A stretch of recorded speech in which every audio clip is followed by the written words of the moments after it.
Let us further see sub-classification of forces into contact force, non-contact force, conservative force and non-conservative force. तो पहले हम लोग contact force के बारे में बात करते हैं. As the name suggest, contact force कब लगेगा? जब दो बॉडीज के बीच में कॉन्टैक्ट होगा, या तो सरफेस और बॉडी के बीच में कॉन्टैक्ट होगा. So whenever there is contact between two bodies, the force which acts due to contact between two surface or body is called as contact force. जैसे हम लोग ने पढ़ा था यहाँ पे, जैसे ही ये बॉडी इस सरफेस से कांटेक्ट में आएगा, there will be a force which will be perpendicular to the surface and it will act so as to push, which is normal reaction. तो normal reaction कब लगता है? Whenever there is contact between two bodies or two surfaces or a body and a surface.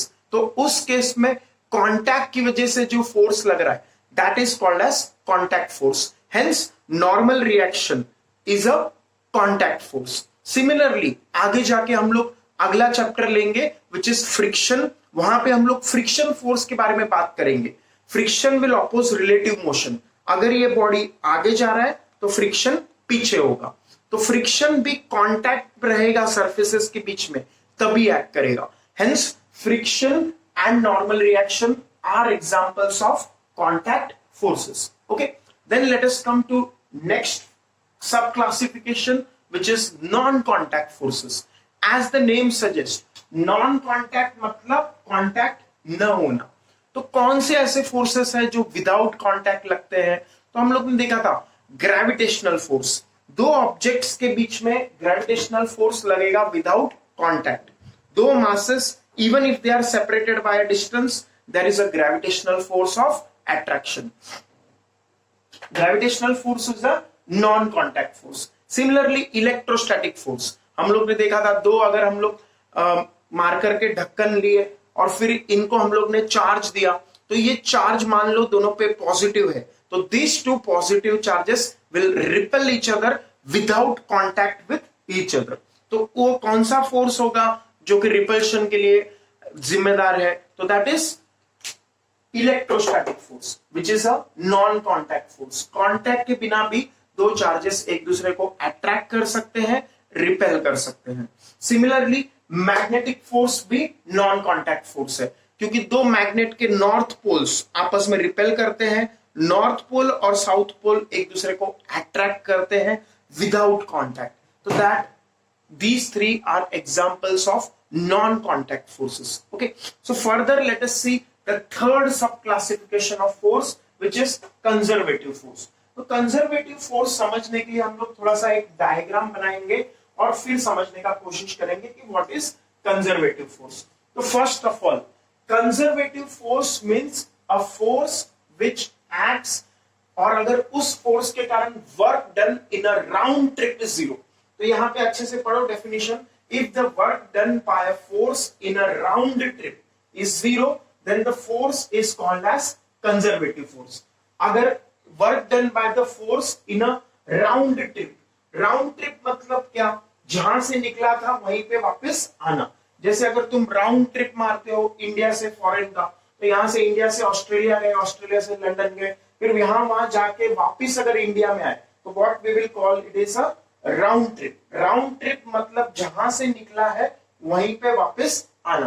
तो what is round trip? Round trip means जहां से निकले वहीं वापस आ जाना. ओके, तो work done by a force in a round trip is zero, then the force is called as conservative force. ये देखो राउंड ट्रिप लिखा है कि यहाँ पे. राउंड ट्रिप मतलब जहां से निकला था वहीं पे वापस आना. Okay, if the work done by a force in a round trip is zero, then the force is called as conservative force. अब इसका मतलब क्या है वो समझने का हम लोग कोशिश करते हैं. तो suppose we have a object, एक ऑब्जेक्ट है, उसको मैं A से B लेके गया, A से B लेके गया, फिर B से वापस A लेके आया. तो is it a round trip? Yes. A से B गया और B से वापस A आया, तो it is a round trip. Okay, so if the work done by a force in a round trip is zero, then the force is called conservative force. Okay, तो हम लोग एक एग्जांपल लेते हैं. एक ऑब्जेक्ट लेते हैं हमारे पास, तो ये ऑब्जेक्ट ए से बी गया और बी से वापिस से आया, तो राउंड ट्रिप कंप्लीट हो गया। ए से बी गया और बी से वापस ए आया, तो round trip is complete. Okay, तो what is the work done by the gravitational force? हम लोग ने एग्जांपल क्या लिया है कंजर्वेटिव फोर्स का? Gravitational force. तो work done by gravitational force हम लोग निकालेंगे। तो पहले राउंड ट्रिप क्या है? ए से बी एंड बी से वापस A, so this is the round trip, ये हमारा राउंड ट्रिप है। ओके, तो what is the total work done? तो हम लोग work done is work done from A to B plus work done from B to A. और कौन से फोर्स का बात कर रहे हैं हम लोग? ग्रेविटेशनल फोर्स का, because gravitational force is the example of conservative force. Okay, तो ग्रेविटेशनल फोर्स का वर्क डन हम लोग कैलकुलेट करेंगे। We will see if it comes out to be 0. If the work done by the force comes out to be 0 in a round trip, then the force will be called as conservative force. Okay, तो अभी थोड़ा सोचो total work done कितना आएगा। तो work done gravitational force, कोई भी object है, मान लो ये हमारा ऑब्जेक्ट है, इस पे ग्रेविटेशनल फोर्स कितना लगेगा? mg। ग्रेविटेशनल फोर्स कितना लगता है? mg। तो ये ऑब्जेक्ट का भी ग्रेविटेशनल फोर्स कितना है? mg in the downward direction. Okay, तो हम लोग पहले ए से बी की बात करते हैं। Let us take from A to B. Okay, तो what is the direction of force on this downward? mg force कहां लग रहा है? डाउनवर्ड डायरेक्शन में। mg फोर्स कहां लग रहा है? नीचे के डायरेक्शन में। डिस्प्लेसमेंट कहां है? तो डिस्प्लेसमेंट भी नीचे के डायरेक्शन में ही है। ओके, डिस्प्लेसमेंट कहां है? नीचे के डायरेक्शन में। मान लो ये हाइट h नीचे आया, तो डिस्प्लेसमेंट कितना होगा?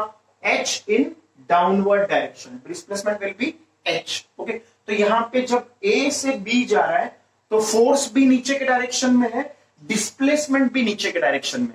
जब a से b जा रहा है तो फोर्स mg ग्रेविटेशनल फोर्स नीचे है। इस बॉडी पे ग्रेविटेशनल फोर्स कहां है? नीचे। तो gravitational force acts in downward direction. Displacement कहां है? नीचे। तो डिस्प्लेसमेंट भी नीचे के डायरेक्शन में। तो फोर्स भी नीचे, डिस्प्लेसमेंट भी नीचे। तो what is the total work done? Work done in going from A to B is force into displacement. Force कितना लग रहा है? Force is mg। डिस्प्लेसमेंट कितना है? h। Because the force and displacement are in same direction, तो work done positive आएगा। We are talking about work done from A to B. Work done from going from A to B is positive because force भी नीचे है, displacement भी नीचे है, तो work done is plus mgh, positive work done. Okay, now let us talk about work done from b to a। b to a का बात करते हैं। तो b टू a डायग्राम यहां पे मैं बना रहा है, b टू a। ओके, तो ऑब्जेक्ट b से a जा रहा है, तो ऑब्जेक्ट पे फोर्स कहां लगेगा? Gravitational force. वो तो हमेशा ही नीचे लगता है, चाहे ऑब्जेक्ट को ऊपर भी फेंको, ग्रेविटेशनल फोर्स तो नीचे ही लगता है। तो ग्रेविटेशनल फोर्स mg नीचे है, लेकिन डिस्प्लेसमेंट कहां है? तो displacement is h in upward direction, क्योंकि हम लोग बॉडी को ऊपर फेंक रहे हैं। तो जब ऊपर फेंकते हैं तो in that case displacement b से a है। Displacement is from b to a, it is in upward direction. तो डिस्प्लेसमेंट ऊपर, डिस्प्लेसमेंट कहां है? ऊपर, फोर्स ग्रेविटेशनल फोर्स नीचे, डिस्प्लेसमेंट ऊपर, ग्रेविटेशनल फोर्स नीचे। It is like this. तो ऐसा सिचुएशन है। डिस्प्लेसमेंट कहां है? ऊपर, displacement is in upward direction, gravitational force नीचे। तो दोनों ऑपोजिट डायरेक्शन में है, डिस्प्लेसमेंट ऊपर, ग्रेविटेशनल फोर्स नीचे। ऑपोजिट डायरेक्शन में है तो वर्क डन कैसा आएगा? नेगेटिव। तो वर्क डन इज नेगेटिव। तो वर्क डन क्या आएगा? Force which is mg into displacement is h, but it is negative work done है यहां पे, क्योंकि फोर्स और डिस्प्लेसमेंट ऑपोजिट डायरेक्शन में, तो इसीलिए हम लोग यहाँ पे प्लस ऑफ माइनस माइनस कर देंगे। तो यहाँ पे हमारा आंसर क्या आएगा? Minus mgh। तो प्लस mgh माइनस mgh कितना होगा? 0। तो work done by gravitational force कितना है? 0। तो देयरफॉर ग्रेविटेशनल फोर्स कैसा है? कंजर्वेटिव। तो hence gravitational force is a conservative force. ऐसा ही सेम हम लोग एनालिसिस अगर इलेक्ट्रोस्टैटिक फोर्स के लिए करेंगे, तो इलेक्ट्रोस्टैटिक फोर्स का भी total work done in a round trip, round trip मतलब A से B और B से इज 0। तो इसीलिए gravitational force, electrostatic force, magnetic force, all this forces are conservative forces. Okay, फिर इसके बाद let us talk about non conservative force. तो नॉन कंजर्वेटिव फोर्स का डेफिनेशन एग्जैक्टली उल्टा है, work done by that force in a round trip is non zero. तो अगर work done non zero है तो then that force will be called as non-conservative force. If the work done by a force in a round trip is non-zero, then the force is called as non-conservative force. Okay? तो non-conservative force का example लेने के लिए हम लोग फिर से गाड़ी का एग्जांपल लेते हैं। एक कार रास्ते पे चल रहा है, ऐसा सिचुएशन लेते हैं हम लोग। तो suppose we have a car. Okay, तो एक कार है हमारे पास, this is the car. Okay, तो कार में फ्रिक्शन कहां होगा? What is the direction of friction? अगर कार आगे जा रहा है तो फ्रिक्शन पीछे है, और अगर कार पीछे जा रहा है तो फ्रिक्शन आगे है। Friction opposites relative motion.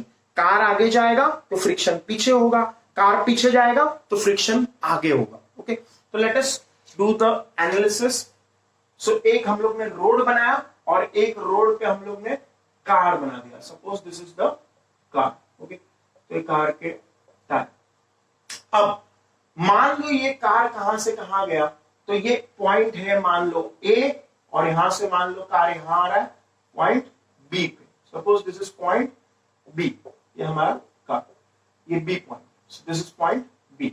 Okay, तो अभी हम लोग फ्रिक्शन का डायरेक्शन सोचते हैं, वो मैं रेड कलर से बना रहा हूं। ओके, तो let me make work done कितना आएगा बाय फ्रिक्शनल फोर्स। तो work done in going from A to B by friction plus work done in going from B to A by friction. Okay, तो पहले ए to B trip बात करते हैं हम लोग। पहले हम लोग कौन सा बात करते हैं? ए टू बी, फिर बी टू ए का बाद में देखेंगे। तो कार ए से बी जा रहा है तो फ्रिक्शन कहां होगा? पीछे। तो friction will act in backward direction.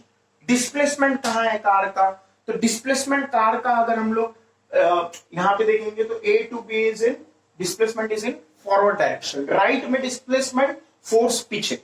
Okay, force कहां लग रहा है? देखो, कार का डिस्प्लेसमेंट आगे है, कार का डिस्प्लेसमेंट आगे है। The displacement of car when going from A to B is in right direction. The friction force opposites relative motion. Car का मोशन आगे है तो फ्रिक्शन पीछे होगा, तो फ्रिक्शन पीछे, डिस्प्लेसमेंट आगे, तो ऑपोजिट डायरेक्शन में लग रहा है, तो वर्क डन नेगेटिव आएगा। ओके, तो वर्क डन कितना आएगा? वर्क डन का फॉर्मूला है फोर्स इंटू डिस्प्लेसमेंट। ओके, तो फोर्स कौन सा force? Friction force, small F लिख दिया मैंने रेड कलर में, रेड कलर में लिखा है ना, वही स्मॉल एफ फ्रिक्शन। और डिस्प्लेसमेंट कितना है? मान लो एस। तो क्या ये वर्क डन पॉजिटिव होगा या नेगेटिव होगा? Because the force which is in leftward direction and displacement which is in rightward direction, because both of them are opposite in direction, this work done by friction force will be negative. तो इधर minus F S आएगा। Okay, तो हम लोग ने minus F S work done निकाल लिया। कहां से कहां तक का? ए से बी तक का। ए से बी तक का वर्क डन कैसा है? नेगेटिव। फिर हम लोग अब दूसरा वर्क डन निकालते हैं। कौन सा? तो दूसरा वर्क डन मान लो हम लोग ने फिर से ये बी टू ए का निकाला। कौन सा? बी से ए का। तो बी से ए में कार बी से ए की तरफ जाएगा। ओके, तो डिस्प्लेसमेंट कैसा हो जाएगा? While going from B to A, मतलब यहां से यहां, तो displacement is from B to A which is in left direction. Okay, अब कार कहां जा रहा है हमारा? तो कार हमारा जा रहा है, car is going from B to A, तो कार के मोशन के ऑपोजिट फ्रिक्शन होगा, तो friction will act in this direction, पीछे। फ्रिक्शन कहां होगा? पीछे। ओके, तो friction will be in this direction now. While going from B to A, friction acts in right direction. तो फ्रिक्शन कहां है? राइट में। डिस्प्लेसमेंट कहां है? लेफ्ट में। Displacement is in left. ये कौन से ट्रिप का बात चल रहा है? बी से ए का बात चल रहा है। तो इज वर्क डन पॉजिटिव और negative? Yes, friction right, displacement negative, opposite direction है, इसलिए वर्क डन कैसा आएगा? नेगेटिव। तो इसीलिए work done in B to A क्या आएगा? नेगेटिव। तो फोर्स इंटू डिस्प्लेसमेंट, लेकिन ये माइनस होगा। क्यों माइनस होगा? क्योंकि work done is negative because force and displacement are in opposite direction again while going from B to A. तो हमारा टोटल वर्क डन कितना आ गया? प्लस और माइनस माइनस, तो minus F S minus F S, minus two F S. तो क्या ये zero है? नहीं, तो दिस इज नॉन जीरो। तो hence this friction force is non conservative, non conservative force है। फ्रिक्शन फोर्स कैसा है? Non conservative. ऐसा ही अगर हम लोग एयर रेजिस्टेंस का बात करें तो air resistance is also a non conservative force. Okay, तो ऐसे हम लोग का ये एनालिसिस है for what types of forces. Contact force, whenever there is contact between two surfaces or two bodies or a surface and a body, then that force involved is called as contact force. Examples of contact force are friction, normal reaction. Then we have non-contact forces. Non-contact force मतलब वो force जो without contact भी act करे। उसका example क्या है? Gravitational force, electrostatic force, magnetic force, इन सब फोर्स को लगने के लिए कांटेक्ट कंपलसरी नहीं है, तो these are non contact forces. Then we talked about conservative force. Conservative force मतलब क्या? Work done by a force is zero in a round trip. Let us से ए से बी गया, बी से A गया, तो टोटल वर्क डन जीरो आ गया, तो it is called as conservative force. और total work done going from A to B and B to A non zero आया, तो it is non conservative force. Examples of conservative force are gravitational force, electrostatic force, magnetic force. Examples of non conservative force are friction force, air resistance, etc. Now finally let us talk about frame of reference. हम लोग किसका बात कर रहे हैं? frame of reference. reference मतलब हम लोग कहां से देख रहे हैं, कहां से रिफर कर रहे हैं। तो हम लोग ने जो भी अब तक एग्जांपल्स लिए, पुली बनाया था हम लोग ने, पुली मास सिस्टम, दो मासेस हम लोग ने लटकाए थे, एक मास लेफ्ट में, एक मास राइट में, ये पुली को यहां से अटैच किया था। ओके, तो हम लोग ये जो भी न्यूटन्स लॉ का इक्वेशन लगाते थे, यहाँ पे टेंशन फोर्स था, यहाँ पे mg था, फिर यहाँ पे एक्सीलरेशन नीचे है, यहाँ पे ऊपर है, all that things which we consider. Okay, तो उसमें हम लोग ने ये न्यूटन्स लॉ कहां से लगाया, मैं कहां से देख के न्यूटन्स लॉ लगा रहा था? तो I was always applying Newton's law from the ground. मैं ग्राउंड से न्यूटन्स लॉ लगा रहा था, ग्राउंड फ्रेम ऑफ रेफरेंस से। तो that ground frame, that rest frame, मेरे जब न्यूटन्स लॉ देख रहा था, यहाँ पे mg नीचे है, टेंशन ऊपर है, तो mg minus t is ma। तो ये जब मैं लगा रहा था न्यूटन्स लॉ, तब मैं ये सब ऑब्जर्वेशन कहां से कर रहा था? ग्राउंड से। मतलब क्या? रेस्ट पे था मैं जब न्यूटन्स लॉ लगा रहा था यहां से, तो मैं अपने आप को रेस्ट पे मानते हुए कर रहा था, रेस्ट पे था और न्यूटन्स लॉ लगा रहा था। तो ये ऐसे फ्रेम्स ऑफ रेफरेंस को हम लोग बोलते हैं inertial frame of reference. Inertial frame means what? Rest frame. Inertial frame is rest frame, ground frame, ground पे बैठे बैठे, ग्राउंड पे खड़े खड़े, रेस्ट पे होते हुए तुम न्यूटन्स लॉ लगा रहे हो, तो that is inertial frame of reference. Okay, तो ये हम लोग बोल सकते हैं ground frame, inertial frame. In general हम लोग फिजिक्स में बोल सकते हैं non accelerating frame. Non accelerating frame of reference, वो कांस्टेंट वेलोसिटी से मूव कर सकता है। हम लोग न्यूटन्स लॉ जब भी लगाते हैं तो we have to apply from inertial frame of reference. Inertial frame of reference means what frame? Non accelerated frame, जिसका वैसा फ्रेम ऑफ रेफरेंस जहां पे कोई एक्सेलरेशन न हो। जैसे हमारा ग्राउंड फ्रेम है, ग्राउंड पे मैं बैठे बैठे न्यूटन्स लॉ लगा रहा है, तो बैठे बैठे लगा रहा है तो मेरा एक्सेलरेशन तो जीरो है, तो दैट मींस हम लोग इनर्शियल फ्रेम से न्यूटन्स लॉ लगाया and Newton's law were holding true. Newton's law का इक्वेशन बराबर आ रहा था, तो that was inertial frame of reference. भले ही हम लोग ने उस टाइम पे बोला नहीं, because I didn't want to confuse you at the beginning, तो इसीलिए अभी मैं बता रहा हूं जो भी हम लोग ने न्यूटन्स लॉ लगाया इजीली, चाहे वेज प्रॉब्लम हो, वेज प्रॉब्लम भी हम लोग ने देखा, बट वेज प्रॉब्लम में भी हम लोग कहां खड़े थे जब न्यूटन्स लॉ लगा रहे थे? तो हम लोग ग्राउंड पे खड़े थे, यहाँ पे ग्राउंड में खड़े रह के न्यूटन्स लॉ लगा रहे थे। तो ग्राउंड में खड़े रह के मतलब रेस्ट फ्रेम में थे, या फिर नॉन एक्सेलरेटेड फ्रेम में थे। ऐसा फ्रेम था जिसमें एक्सेलरेशन नहीं था, रेस्ट पे था वो फ्रेम, तो उसको बोलेंगे इनर्शियल फ्रेम। तो इनर्शियल फ्रेम से हम लोग ने न्यूटन्स लॉ लगाया। तो non inertial frame of reference क्या होगा?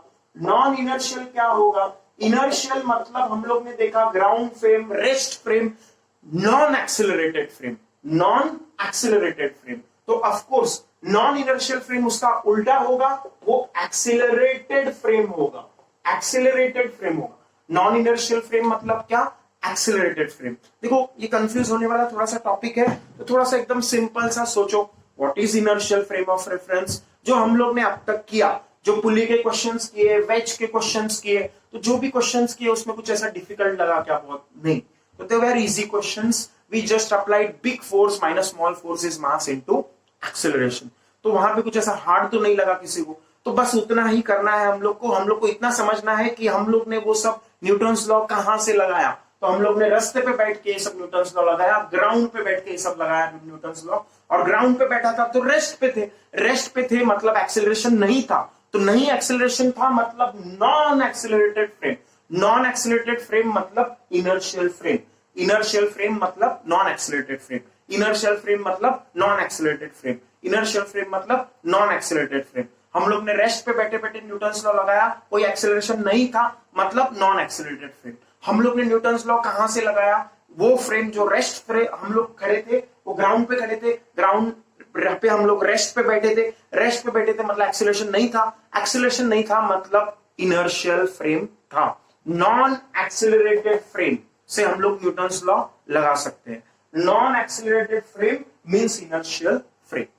तो अब इसका उल्टा सोचो, non accelerated frame inertial frame है और न्यूटन्स लॉ ट्रू है, न्यूटन्स लॉ का इक्वेशन बराबर है। ट्रू मतलब क्या, न्यूटन्स लॉ का इक्वेशन बराबर है। ओके, तो non inertial frame, sorry inertial frame मतलब non accelerated frame, inertial frame मतलब नॉन एक्सेलरेटेड फ्रेम। हम लोग ने न्यूटन्स लॉ कहां से लगाया, ग्राउंड से लगाया। रेस्ट पे थे हम लोग, रेस्ट पे थे मतलब एक्सेलरेशन नहीं था, एक्सेलरेशन नहीं था मतलब non accelerated frame, non accelerated frame मतलब इनर्शियल फ्रेम, इनर्शियल फ्रेम मतलब न्यूटन्स लॉ सही है, होल्ड ट्रू करता है। ओके, तो अब इसका उल्टा क्या होगा, देखो थोड़ा सोचो। हम लोग ने अभी अभी क्या बोला, ऐसा फ्रेम जो ग्राउंड फ्रेम है वो एक्सेलरेटेड नहीं है। ओके, ऐसा फ्रेम जो एक्सेलरेटेड नहीं है, ग्राउंड फ्रेम, तो उसको हम लोग क्या बोलते हैं, नॉन एक्सेलरेटेड फ्रेम।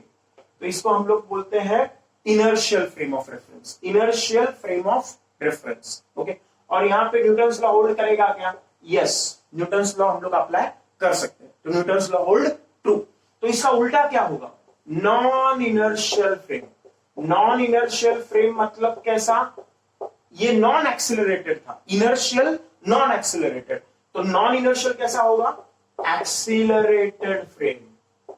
और न्यूटन्स लॉ होल्ड करेगा क्या, नहीं, Newton's law does not hold true, false. Newton's law is false in that frame of reference, बस इतना याद रखना। So these are the things which you have to remember. What is inertial frame of reference? Inertial frame of reference is the frame of reference in which Newton's law holds true. It is non-accelerated frame. And what is non-inertial frame of reference? Non-inertial frame of reference is accelerated frame, and in that frame Newton's law do not hold true. They do not hold true. Accelerated frame मतलब क्या? तो हम लोग एक example लेते हैं। So suppose ये block है हमारे पास, अगर ये एक्सेलरेटेड है और इस पे मैं बैठा हूं, मान लो मैं इस पे बैठ गया, मान लो ये मैं हूं, suppose this is me. Okay, मैं इस फ्रेम में बैठा हूं और इस फ्रेम के पास एक्सेलरेशन। ओके, तो अब न्यूटन्स लॉ नहीं होल्ड करेगा, बिकॉज अब ये एक्सेलरेटेड है। Accelerated frame means non inertial frame. अगर ये मैं बैठा हूं, दिस इज मी, ये मैं उधर बैठा हूं और मैं उसी ब्लॉक पे बैठा हूं, एक्सेलरेशन से देख रहा हूं, एक्सेलरेटेड फ्रेम में हूं, तो एक्सेलरेटेड फ्रेम में न्यूटन्स लॉ होल्ड नहीं करेगा, फॉल्स। न्यूटन्स लॉ फॉल्स, गलत आएगा, Newton's law do not hold true. तो अगर मान लो नॉन इनर्शियल फ्रेम में न्यूटन्स लॉ को होल्ड ट्रू करना है, तो देयर इज वन कंसेप्ट जो हम लोग बिल्कुल यूज नहीं करने वाले। नॉन इनर्शियल फ्रेम में न्यूटन्स लॉ होल्ड नहीं करता है, इनर्शियल फ्रेम में न्यूटन्स लॉ होल्ड करता है। इनर्शियल फ्रेम मतलब non accelerated frame, rest frame. Okay, तो inertial frame, non accelerated frame Newton's law hold करता है। Non inertial frame, accelerated frame Newton's law hold नहीं करता है। ओके, तो नॉन इनर्शियल फ्रेम में अगर मुझे न्यूटन्स लॉ लगाना है, एक्सेलरेटेड फ्रेम में अगर मुझे न्यूटन्स लॉ लगाना है, तो there is a concept which is known as pseudo force. यानी ऊपर लिखा है सूडो फोर्स। सूडो फोर्स मतलब इमेजिनरी फोर्स, सूडो मतलब झूठा, झूठा मतलब इमेजिनरी। ओके, तो हम लोग इमेजिनरी चीजों का बात नहीं कर रहे, झूठी चीजों का बात नहीं कर रहे। हम लोग ने जो भी किया वो इनर्शियल फ्रेम से किया। इनर्शियल फ्रेम मतलब नॉन एक्सेलरेटेड फ्रेम, वहां पे जो भी फोर्सेस थे they were all true forces. True मतलब सच्चे फोर्स थे। ग्रेविटेशनल फोर्स सच्चा है, इलेक्ट्रोस्टैटिक फोर्स सच्चा है, all those forces were true forces. But अगर मान लो हम लोग को एक्सेलरेटेड फ्रेम से न्यूटन्स लॉ लगाना है, तो हम लोग को strictly speaking we can not apply Newton's law. Newton's law do not hold true. Newton's law का इक्वेशन गलत आएगा तो हम लोग तो वो यूज नहीं करने वाले. बट एक कंसेप्ट है जिससे एक्सेलरेटेड फ्रेम में, मतलब नॉन इनर्शियल फ्रेम में न्यूटन्स लॉ नहीं होल्ड कर रहे, उसको हम लोग सही कर सकते हैं, उसको हम लोग ट्रू कर सकते हैं, न्यूटन्स लॉ इक्वेशन बराबर कर सकते हैं. तो उसके लिए कंसेप्ट क्या है? Pseudo force. This is an imaginary concept. एक सूडो फोर्स मतलब इमेजिनरी फोर्स है. Pseudo force is a imaginary force. Pseudo में जो पी वर्ड है वो साइलेंट है. PSEUDO pseudo force. ओके, तो सूडो फोर्स का वैल्यू कितना है? Pseudo force is mass into acceleration. Pseudo force is mass into acceleration. अगर एक्सेलरेशन आगे है तो सूडो फोर्स पीछे लगेगा, और अगर एक्सेलरेशन पीछे है तो सूडो फोर्स आगे लगेगा. ये सिर्फ याद रखना है हम लोग को. देखो इतना तो तुम्हें याद हो गया होगा. हम लोग ने न्यूटन्स लॉ कहां से लगाया? ग्राउंड से लगाया. ग्राउंड रेस्ट पे थे हम लोग, तो हम लोग रेस्ट पे थे मतलब एक्सेलरेशन नहीं था, मतलब हमारा फ्रेम नॉन एक्सेलरेटेड है. नॉन एक्सेलरेटेड फ्रेम में हम लोग ने हमेशा न्यूटन्स लॉ लगाया और वो बराबर आया. Non accelerated frame is inertial frame and Newton's law hold true. Okay, तो non accelerated frame is inertial frame and Newton's law hold true. तो इसका उल्टा, इनर्शियल का उल्टा क्या है? Non inertial. ये नॉन एक्सेलरेटेड है तो ये एक्सेलरेटेड होगा. ये ट्रू है न्यूटन्स लॉ, तो यहां ट्रू नहीं होगा, मतलब न्यूटन्स लॉ फॉल्स होगा. तो यहां पे एक कंसेप्ट आएगा which is the concept of pseudo force. Okay, pseudo force हम लोग लगाएंगे. सूडो फोर्स का वैल्यू कितना है? मास इनटू एक्सेलरेशन. अगर एक्सेलरेशन आगे है तो सूडो फोर्स पीछे लगेगा, एक्सेलरेशन पीछे है तो सूडो फोर्स आगे लगेगा. बस इतना याद रखो. हम लोग ये सूडो फोर्स यूज नहीं करने वाले, तो don't worry about it, forget it. Pseudo force क्या है वो सब हम लोग को समझना नहीं है. सिर्फ एक चीज याद रखना है, नॉन इनर्शियल फ्रेम में अगर न्यूटन्स लॉ को होल्ड कराना है तो सूडो फोर्स का कंसेप्ट यूज करते हैं. It is a useless concept and we are never going to use it. Pseudo force हम लोग यूज नहीं करेंगे. ओके, बट फिर भी अगर एग्जाम में क्वेश्चन आता है what is pseudo force, why do we use it, या तुम्हारे दोस्त बोलते हैं सूडो फोर्स क्या है, तो सूडो फोर्स क्या है? हम लोग ने जो भी न्यूटन्स लॉ के इक्वेशन लिखे वो इनर्शियल फ्रेम से लिखे, मतलब हम लोग ग्राउंड फ्रेम से लिख रहे थे. ग्राउंड फ्रेम से लिख रहे हैं. ग्राउंड पे हम लोग रेस्ट पे थे. रेस्ट पे था मतलब एक्सेलरेशन जीरो था. एक्सेलरेशन जीरो था मतलब नॉन एक्सेलरेशन था. नॉन एक्सेलरेटेड फ्रेम है हमारा. फ्रेम है वो कैसा है? नॉन एक्सेलरेटेड फ्रेम है, नो एक्सेलरेशन. ओके, तो non accelerated means inertial frame. वहां पे न्यूटन्स लॉ इक्वेशन बराबर आ रहे थे तो न्यूटन्स लॉ होल्ड ट्रू. लेकिन इसका उल्टा भी एक फ्रेम होता है, एक्सेलरेटेड फ्रेम. नॉन एक्सेलरेटेड के बदले यहां पे क्या है? Accelerated frame. Accelerated frame is non inertial frame, क्योंकि नॉन एक्सेलरेटेड इनर्शियल है तो एक्सेलरेटेड नॉन इनर्शियल होगा. यहां पे न्यूटन्स लॉ ट्रू था तो यहां पे न्यूटन्स लॉ ट्रू नहीं होगा. अब न्यूटन्स लॉ ट्रू नहीं है, गलत हो गया, तो उसको सही करने के लिए एक कंसेप्ट है, that is the concept of pseudo force. और सूडो फोर्स का वैल्यू क्या है? मास इनटू एक्सेलरेशन. सूडो फोर्स का डायरेक्शन क्या है? अगर एक्सेलरेशन आगे है तो सूडो फोर्स पीछे है, एक्सेलरेशन पीछे है तो सूडो फोर्स आगे है. बस इतना याद रखो. But we are never never never going to use this concept of pseudo force, क्योंकि हर एक हमारा जो आंसर है वो विदाउट सूडो फोर्स भी आ सकता है. तो हम लोग सूडो फोर्स का कंसेप्ट यूज नहीं करेंगे. But just if anyone asks you what is a pseudo force is an imaginary force. It is used in non-inertial frame of reference and its direction is opposite to that of acceleration. That is the only thing which we have to mention. Okay, so this is the concept of Newton's law of motion, and we have to solve more and more problems on this to understand this concept further.